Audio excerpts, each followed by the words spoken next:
Have you ever had to make a decision when you didn't have enough information to know if you were making the right one? You wonder, do I stay or do I go? Do I wait or act? Am I being too cautious? Am I overreacting?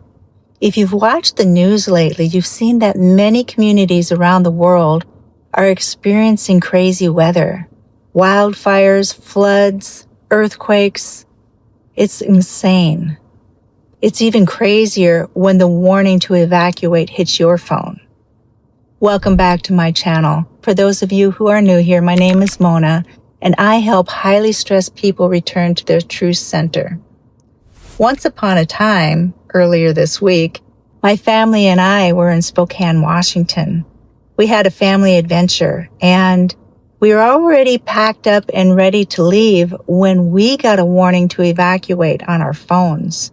There were wildfires going on. I don't know if you've seen it, but apparently there was an arsonist who started a fire. And, we stepped outside. We didn't see any smoke. We didn't see any flames like that. So it didn't feel like we were in danger. But thankfully, we were already loaded up and ready to head back home. I'm with my daughter who lives in northwestern Montana. And, I raised my kids here, and now I live in Southern California, but I visit here often. And as you can see, I'm not in my regular studio, and I happen to be in my daughter's car. So we've been traveling a lot.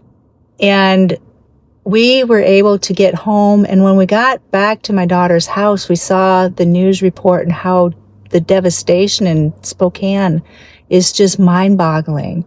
And, you think that you're not in danger, but when officials tell you to get out, that's really the best thing to do.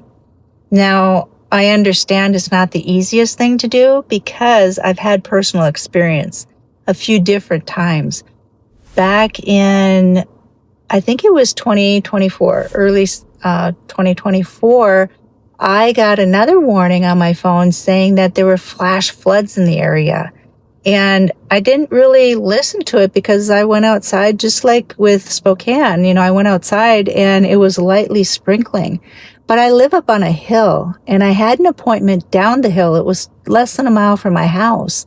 And so I did go to the appointment, and then the flood, it went through the building I was in, and the parking lot filled with water, the streets around me filled with water, and needless to say, my car filled with water. And it was totaled. There was no saving my car. And people were being rescued from the fire department. They were stranded in their cars because this water just came out of nowhere. And, another time I was down in Mississippi. That's where my children were born, in Biloxi, Mississippi, right there on the Gulf of Mexico. And September 1998, my son was 6 months old. My daughter was 20 months old. And we had gotten the alert, the Hurricane George was coming through. And it's so difficult when you're in that situation knowing what to do. The best thing to do is to make sure that you are prepared. Prepare by packing up your food, packing up water, packing up important documents, gassing up your vehicle, all that stuff. But the tough thing is that evacuating isn't the same for everybody because some people have young kids to take care of. They might have elderly parents to take care of, people who need medical care. All that kind of stuff makes it very challenging. And then when you are dealing with thousands of people who are having to make the same decision, that's another scary thing because you're on the road. My fear, things that I was thinking of was, do I stay and withstand the storm, and will my babies be in danger? Or do I get on the road with all these people and risk being trapped on the road? Because I didn't want to drown in the car with my kids. There's so much to think about when you are preparing to evacuate. The moral of this story is be prepared.